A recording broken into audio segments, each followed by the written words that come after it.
بسم الله الرحمن الرحيم وبه نستعين أما بعد فقد قال الله تعالى في القرآن المجيد والفرقان الحميد إن عدة الشهور عند الله 12 شهرا في كتاب الله يوم خلق السماوات والأرض منها 4 حرم ذلك الدين القيم فلا تظلموا فيهن أنفسكم وقاتلوا المشركين كافة كما يقاتلونكم كافة واعلموا أن الله مع المتقين صدق اللہ العظیم۔ بزرگان محترم، میرے دینی بھائیوں، آج میری گفتگو کا عنوان ہے محرم کے حقائق اور غلط فہمیاں۔ میرے بھائیوں، محرم کے عنوان سے بات کرنا بظاہر بہت آسان ہے، اس لیے کہ محرم الحرام کے مہینے میں حضرت حسین رضی اللہ عنہ کی شہادت کا واقعہ پیش آیا۔ حضرت حسین رضی اللہ عنہ کی شہادت کا واقعہ، کربلا کا واقعہ بچہ بچہ جانتا ہے، اور بچے بچے کے علم میں ہے تو پھر ایک عالم اس سے کیسے ناواقف ہو۔ اس لیے بظاہر تو یہ بہت آسان ہے، لیکن حقیقت یہ ہے کہ اس عنوان پر بولنا جتنا آسان لگتا ہے اتنا ہی مشکل ہے، اس لیے کہ اس حقیقت کے ساتھ اتنی ملاوٹ کی گئی ہے اور خرافات کے اتنے ردے چڑھا دیے گئے ہیں کہ یہ معلوم کرنا مشکل ہو گیا کہ کیا حقیقت ہے اور کیا خرافات ہے۔ پروپیگنڈے کے ذریعے سے مسلسل یہ کوشش کی گئی ہے کہ ہمارے ذہن و دماغ کے اندر وہ غلط فہمیاں ڈال دی جائے جس کو ڈالنے کی کوشش کی گئی ہے۔ محمل اور بے بنیاد باتیں مسلسل پروپیگنڈے کے ذریعے سے ہمارے ذہن و دماغ میں بیٹھا دی گئی ہے۔ میرے بھائیوں، پروپیگنڈا ایسی چیز ہے کہ جس کے ذریعے سے آدمی چاہے تو سچ کو جھوٹ اور جھوٹ کو سچ بنا سکتا ہے، حقیقت کو خرافات اور خرافات کو حقیقت بنا سکتا ہے۔ بڑا مشہور واقعہ ہے کہ ایک شخص بکری کا بچہ لے کر گود میں جا رہا تھا۔ 3 ٹھگوں نے دیکھا، انہوں نے پلاننگ کی کہ اس سے بکری کا بچہ چھین لیا جائے، چنانچہ انہوں نے ایسا ہی کیا۔ تھوڑے تھوڑے فاصلے پر تینوں کھڑے ہو گئے، اور جب بکری کا بچہ لے کر یہ سیدھا سادہ مسلمان گزر رہا تھا تو پہلے ٹھگ نے دیکھا اور کہا کہ بھائی تم کہاں جا رہے ہو؟ اپنے گود میں کتے کے بچے کو کیوں رکھے ہو؟ کتا کا بچہ ناپاک ہوتا ہے، اسے گود سے اتار دو۔ کہنے کے لیے اس نے دل میں سوچا کہ معلوم نہیں یہ عقل مند آدمی کیوں بکری کے بچے کو کتا کا بچہ کہہ رہا ہے، لیکن وہ شخص آگے بڑھ گیا۔ کچھ دور گیا تو دوسرے ٹھگ سے ملاقات ہوئی، اس نے بھی تعجب کے ساتھ کہا کہ بھائی یہ کتا کا بچہ لے کر کہاں جا رہے ہو؟ کتے کے بچے کو گود سے اتار دو، یہ ناپاک ہے۔ اس کے ذہن میں شبہ اور مضبوط ہو گیا۔ اس کے بعد جب تیسرے ٹھگ کے پاس گیا تو تیسرے ٹھگ نے بھی تعجب اور حیرت سے کہا کہ بھائی یہ کتا کا بچہ لے کر کہاں گھومتے ہو؟ اسے گود سے اتار دو، ناپاک ہے۔ اب اس سیدھے سادے انسان نے اپنے گود سے اس بکری کے بچے کو نیچے رکھا اور وہاں سے چلا گیا۔ تینوں ٹھگوں نے مل کر اس بکری کے بچے کو ہپیا لیا اور تینوں نے اس کو بیچ کر پیسے تقسیم کر لیے۔ میرے بھائیوں، یہی کچھ حالت محرم الحرام کے مہینے کی ہے کہ محرم الحرام کے مہینے کے ساتھ کچھ ایسی خرافات اور ایسی جھوٹی کہانیاں گڑھ کر اس میں شامل کر دی گئی ہے کہ آج ہمارے سامنے حقیقت کیا ہے اور خرافات کیا ہے، سچ کیا ہے اور جھوٹ کیا ہے، یہ سمجھنا مشکل ہو گیا ہے۔ علامہ اقبال رحمۃ اللہ علیہ نے کہا تھا، حقیقت خرافات میں کھو گئی، یہ امت روایات میں کھو گئی۔ اس لیے ضرورت ہے اس حقیقت کو سمجھنے کی۔ آج کی اس مجلس میں میں آپ حضرات کے سامنے اسی حقیقت کو لانا چاہتا ہوں جو حقیقت محرم الحرام کی ہے۔ محرم الحرام کے تعلق سے مسلسل پروپیگنڈے کے ذریعے سے ہمارے ذہنوں کے اندر غلط فہمیاں ڈالی جا رہی ہیں۔ ان غلط فہمیوں میں سب سے پہلی غلط فہمی یہ ہے، سب سے پہلا پروپیگنڈا یہ ہے کہ ہمارے ذہن و دماغ میں یہ بیٹھا دیا گیا کہ محرم کا مہینہ یہ ماتم کا مہینہ ہے، محرم کا مہینہ یہ تعزیہ اور جلوس کا مہینہ ہے۔ لیکن حقیقت یہ ہے کہ محرم کا مہینہ ماتم کا مہینہ نہیں ہے، بلکہ بعض لوگ یہ سمجھتے ہیں کہ محرم کا مہینہ منحوس مہینہ ہے، اسی لیے اس مہینے میں شادی بیاہ کرنے کو بھی غلط سمجھتے ہیں۔ آج ہمارے معاشرے میں ہو رہا ہے، آدمی شادی کرنے کی تاریخ طے کرتے ہیں تو کہتے ہیں محرم کے علاوہ کرو، اس لیے کہ محرم کا مہینہ منحوس ہے اور محرم کے مہینے کے اندر کوئی خوشی کا کام نہیں ہوتا۔ یاد رکھیے، اگر یہ محرم کا مہینہ منحوس ہوتا، اگر اس محرم کے مہینے کی فضیلت نہ ہوتی تو آپ صلی اللہ علیہ وسلم اس مہینے میں کیوں شادی کرتے؟ آپ صلی اللہ علیہ وسلم نے خود اپنی شادی حضرت خدیجہ رضی اللہ عنہا سے محرم کے مہینے میں، اور وہ بھی عاشورہ کے دن آپ صلی اللہ علیہ وسلم نے شادی کی۔ آپ کی دوسری شادی حضرت صفیہ رضی اللہ عنہا، آپ کی دوسری اہلیہ، ان سے بھی شادی 7 محرم الحرام کو ہوئی۔ آپ صلی اللہ علیہ وسلم نے اپنی بیٹی حضرت ام کلثوم رضی اللہ عنہا کا نکاح سن 3 ہجری محرم کے مہینے میں کیا۔ آپ نے اپنی لخت جگر حضرت فاطمہ الزہرا رضی اللہ عنہا کا نکاح سن 2 ہجری محرم الحرام کے مہینے میں کیا۔ آپ صلی اللہ علیہ وسلم تو محرم کے مہینے میں اپنی 2 شادیاں کر رہے ہیں، اپنی 2 بچیوں کی شادیاں کر رہے ہیں، لیکن ہم کہتے ہیں کہ محرم کے مہینے میں شادی جائز نہیں، محرم کا مہینہ منحوس ہے۔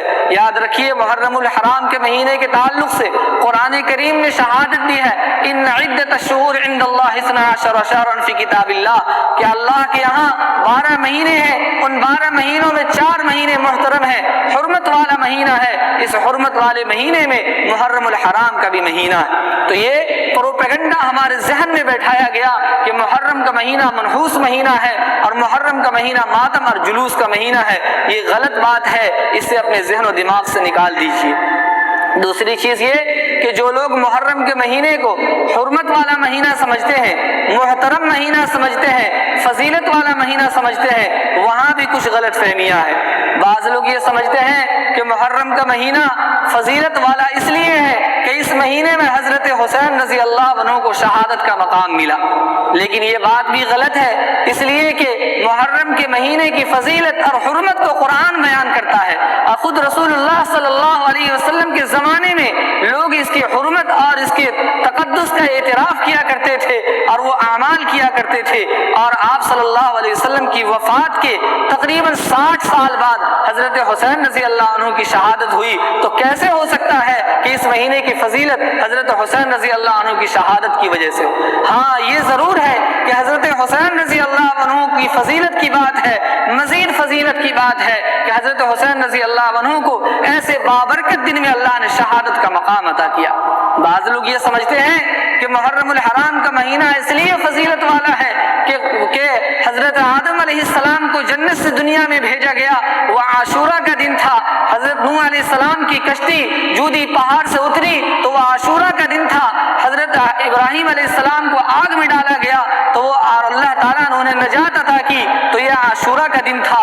قیامت آئے گی تو عاشورہ کے دن آئے گی، اس لیے لوگ سمجھتے ہیں کہ اس کی فضیلت انہی بنیاد کی وجہ سے ہے۔ حالانکہ حضرت مولانا مفتی تقی عثمانی صاحب مدظ اللہ العالی اصلاحی خطبات میں بیان فرماتے ہیں کہ یہ سب باتیں من گھڑت ہیں، اس کی کوئی اصل اور بنیاد نہیں، سوائے ایک واقعے کے کہ حضرت موسیٰ علیہ السلام کو اللہ تعالیٰ نے فرعون کے ظلم و ستم سے نجات عطا کی اور فرعون کو جو سمندر میں غرق کیا وہ محرم الحرام کی 10ویں تاریخ تھی، عاشورہ کا دن تھا۔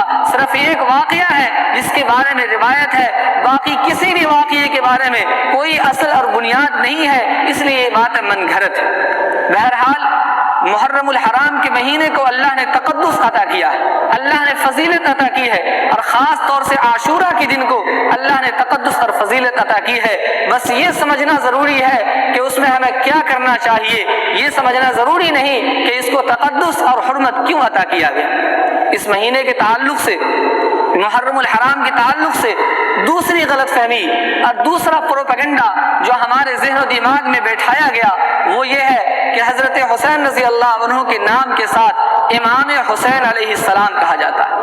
آپ جانتے ہیں کہ امام کے معنی ہے مقتدی، امام کے معنی ہے پیشوا، امام اس شخص کو کہا جاتا ہے جو اپنے علم و فن کے اندر مہارت رکھتا ہو، جیسے حضرت امام ابو حنیفہ رحمۃ اللہ علیہ، حضرت امام بخاری رحمۃ اللہ علیہ، حضرت امام رازی رحمۃ اللہ علیہ۔ تو امام کے معنی ہے پیشوا، مقتدی، اور امام اس شخص کو بھی کہا جاتا ہے جو اپنے علم فن کے اندر، اپنے ہنر کے اندر مہارت رکھتا ہو۔ اس اعتبار سے دیکھا جائے، اس معنی کے لحاظ سے دیکھا جائے تو تمام کے تمام صحابی امام ہیں۔ خود رسول اللہ صلی اللہ علیہ وسلم نے فرمایا اصحابی کا نجوم بأیہم اقتدیتم اہتدیتم، تمام صحابہ ستاروں کے مانند ہے، جس کی بھی اقتدا کرو گے کامیاب ہو جاؤ گے۔ تو تمام صحابہ اقتدا کے لائق ہے، اس لیے تمام کے تمام صحابہ امام ہو سکتے ہیں۔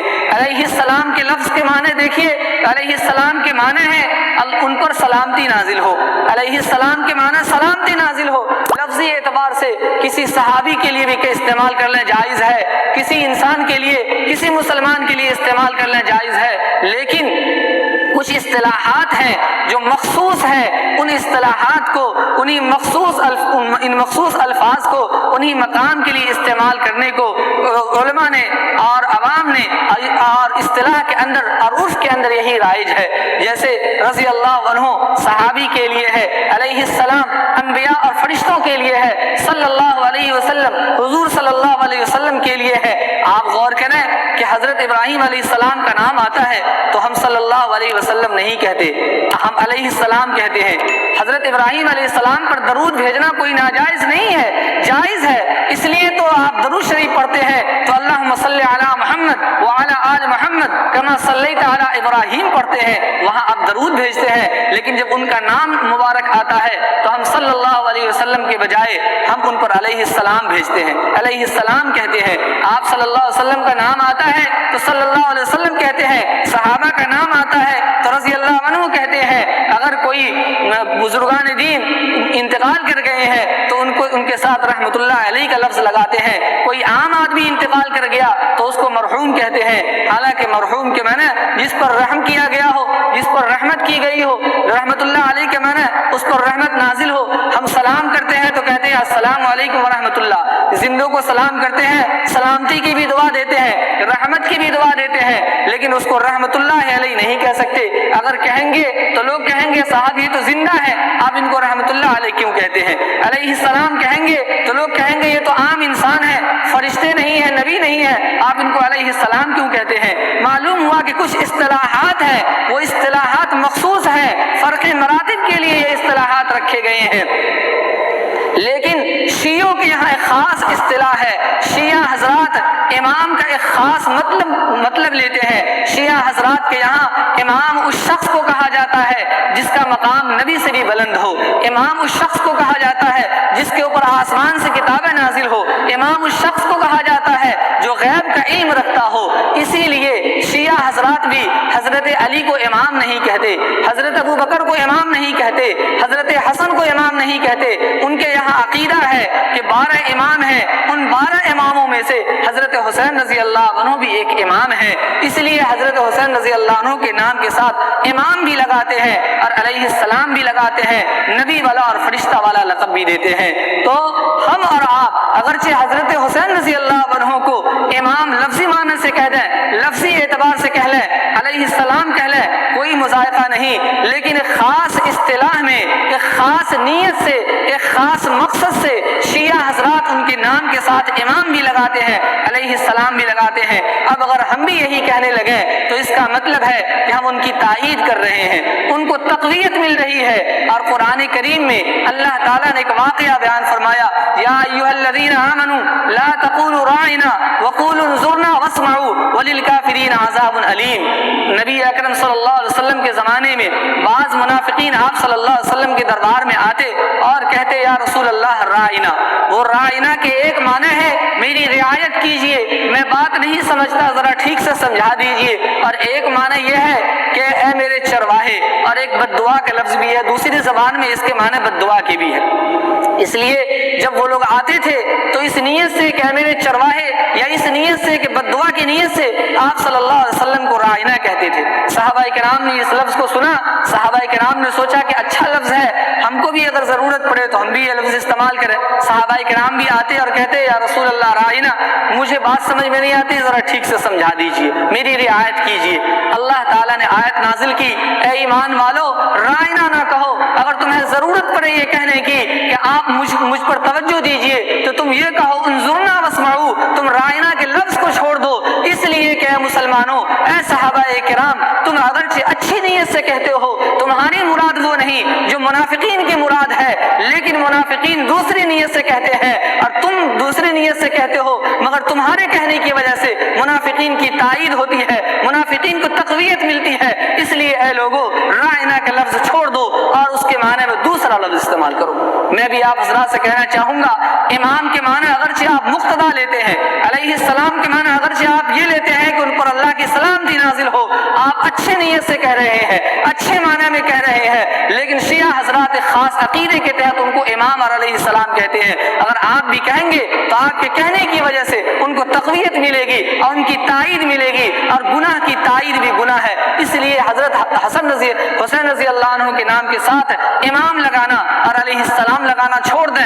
جس طرح عام صحابی کو حضرت کہتے ہیں اور آخر میں رضی اللہ عنہ کہتے ہیں، اسی طرح سے حضرت حسین رضی اللہ عنہ کہیے، حضرت امام حسین علیہ السلام مت کہیے۔ تو یہ دو پروپیگنڈے ہیں۔ تیسرا پروپیگنڈا جو حضرت حسین رضی اللہ عنہ کی شہادت کے تعلق سے اور کربلا کے واقعے کے تعلق سے ہے، اس میں بڑی من گھڑت باتیں شامل کی گئی ہے، جھوٹ اور سچ کو ملا دیا گیا ہے، حقیقت اور خرافات کو ملا دیا گیا ہے۔ اس تعلق سے اگر تفصیل سے گفتگو کروں تو پورا وقت اسی میں ختم ہو جائے گا، اس لیے میں انشاءاللہ اس کی تفصیل کے ساتھ اس پر تفصیل کے ساتھ اگلے جمعہ کو انشاءاللہ گفتگو کروں گا۔ بہرحال تیسرا پروپیگنڈا جو اس تعلق سے کیا جاتا ہے وہ یہ ہے کہ 10ویں محرم کو، عاشورہ کی تاریخ کو پروپیگنڈے کے ذریعے سے ہمارے ذہن و دماغ میں یہ بیٹھا دیا گیا کہ یہ 10ویں محرم کی تاریخ یا عاشورہ کی تاریخ یہ کھچڑے بنانے کی دن ہے۔ آج کے دن اگر کھچڑا نہ بنے، عاشورہ کے دن اگر کھچڑا نہ بنے تو وہ محرم ہی کیسا محرم ہے۔ میرے بھائیوں، کھچڑا کھانا فی نفس ہی جائز ہے، کھچڑے میں کوئی حرمت کی وجہ نہیں، لیکن میں نے ابھی عرض کیا کہ کھچڑا اگرچہ آپ صحیح نیت سے کھاتے ہیں، آپ کی نیت یہ ہے کہ میں اچھا کھانا کھا لوں، لیکن خوارج اور نواصب یہ دو فرقے ہیں جو صحابہ کرام کے دشمن ہیں، صحابہ کرام سے نفرت کرتے ہیں۔ حضرت حسین رضی اللہ عنہ کی شہادت کی خوشی میں انہوں نے کھچڑا بنا کر کے تقسیم کیا تھا۔ آپ اگر دوسری نیت سے کھاتے ہیں کھائیے، لیکن آپ کے اس کھانے کی وجہ سے خوارج اور نواصب کی تائید ہوتی ہے جنہوں نے حضرت حسین کی شہادت کی خوشی میں کھایا تھا۔ اس لیے میں آپ سے عرض کرتا ہوں کہ کھچڑے کو محرم سے ختم کر دیجئے، جب کھانا ہو، آج کھانا ہو، کل کھانا ہو، جب کھانا ہو کھا لیجئے، لیکن 10ویں محرم کو کھچڑا کھا کر کے آپ خوارج اور نواصب کی تائید کر رہے ہیں، اور گناہ کی تائید بھی گناہ ہے۔ البدایہ والنہایہ میں لکھا ہے، کانوا الی یوم عاشورہ یطبخون الحبوب۔ البدایہ والنہایہ میں لکھتے ہیں کہ یہ خوارج اور نواصب 10ویں محرم کو عاشورہ کی تاریخ میں کھچڑے بنایا کرتے تھے، اس لیے ہم بھی اگر کھچڑا بناتے ہیں تو ہم دوسری کی تائید کر رہے ہیں، اس لیے اس تائید سے بچیے۔ ہاں البتہ حدیث پاک کے اندر آتا ہے، نبی اکرم صلی اللہ علیہ وسلم نے فرمایا کہ من وسع علی عیالہ یوم عاشورہ، جو شخص عاشورہ کے دن اپنے اہل و عیال پر فراخ دلی کے ساتھ، کشادگی کے ساتھ خرچ کرے گا، اچھا کھائے گا، اچھا کھلائے گا، اللہ تعالیٰ سال بھر اسے اچھا کھلائے گا، اچھا پلائے گا۔ اس لیے اس دن اچھے کھانے کا اہتمام کریں، لیکن یہ ضروری نہیں کہ کھچڑے کا اہتمام ہو۔ کھچڑے کے اہتمام سے آپ غیروں کی تائید کر رہے ہیں، اس تائید سے بچیے۔ اس مہینے کے تعلق سے، خاص طور سے عاشورہ کے تعلق سے، نبی اکرم صلی اللہ علیہ وسلم نے فرمایا کہ اس میں روزے کا اہتمام کرو۔ جب تک رمضان کا روزہ فرض نہیں ہوا تھا، صحابہ کرام اس روزے کا اہتمام کرتے تھے اور فرض تھا یہ روزہ، لیکن جب رمضان المبارک کے روزے فرض ہو گئے تو آپ صلی اللہ علیہ وسلم نے اختیار دیا کہ جو رکھنا چاہے عاشورہ کا روزہ رکھ لے، جو نہ رکھنا چاہے نہ رکھے۔